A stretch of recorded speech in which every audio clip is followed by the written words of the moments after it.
Ukraine says Russia has resumed its offensive against the besieged city of Mariupol. Officials say airstrikes have hit the Avastar area, with Russian forces attempting to storm the steelworks complex where Ukraine's remaining forces have been hiding out. Around 1,000 civilians have been sheltering in the steelworks along with the remaining Ukrainian fighters. Through the labyrinthine network of tunnels under the Azovstal steelworks, they are still hunkering down. As the soldiers pass, the words children can be seen daubed in paint on the walls. Inside one of the many chambers, families appear out of the gloom. Desperate but unable to leave because of the intense fighting above. Once again, a planned evacuation's failed, but the people here are running out of everything. And everyone is scared. We are on the verge of being without food. We will not even be able to feed our children. We first give what we have to them.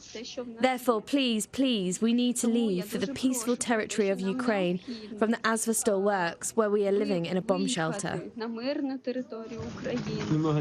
It's not known how many are trapped here, but the situation in Mariupol, which is refusing to surrender, is worsening all the time.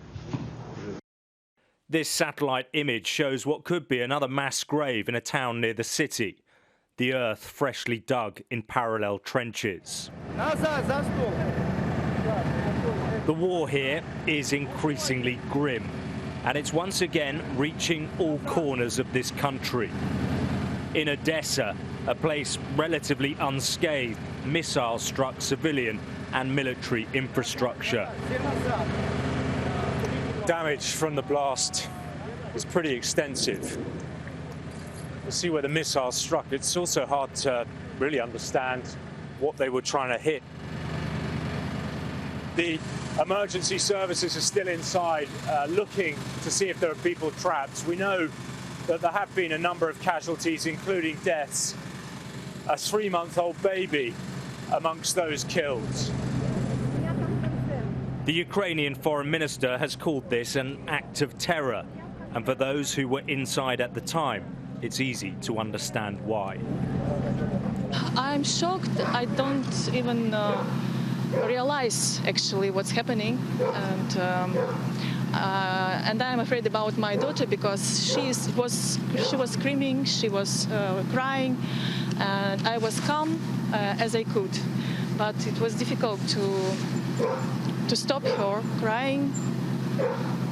So it's very terrible. It's very terrible. Russia claims it destroyed a terminal where foreign weapons were stored. But as its attacks intensify, it also claims this invasion, a war of choice, is an act of self-defense. Alex Rossi, Sky News, Odessa.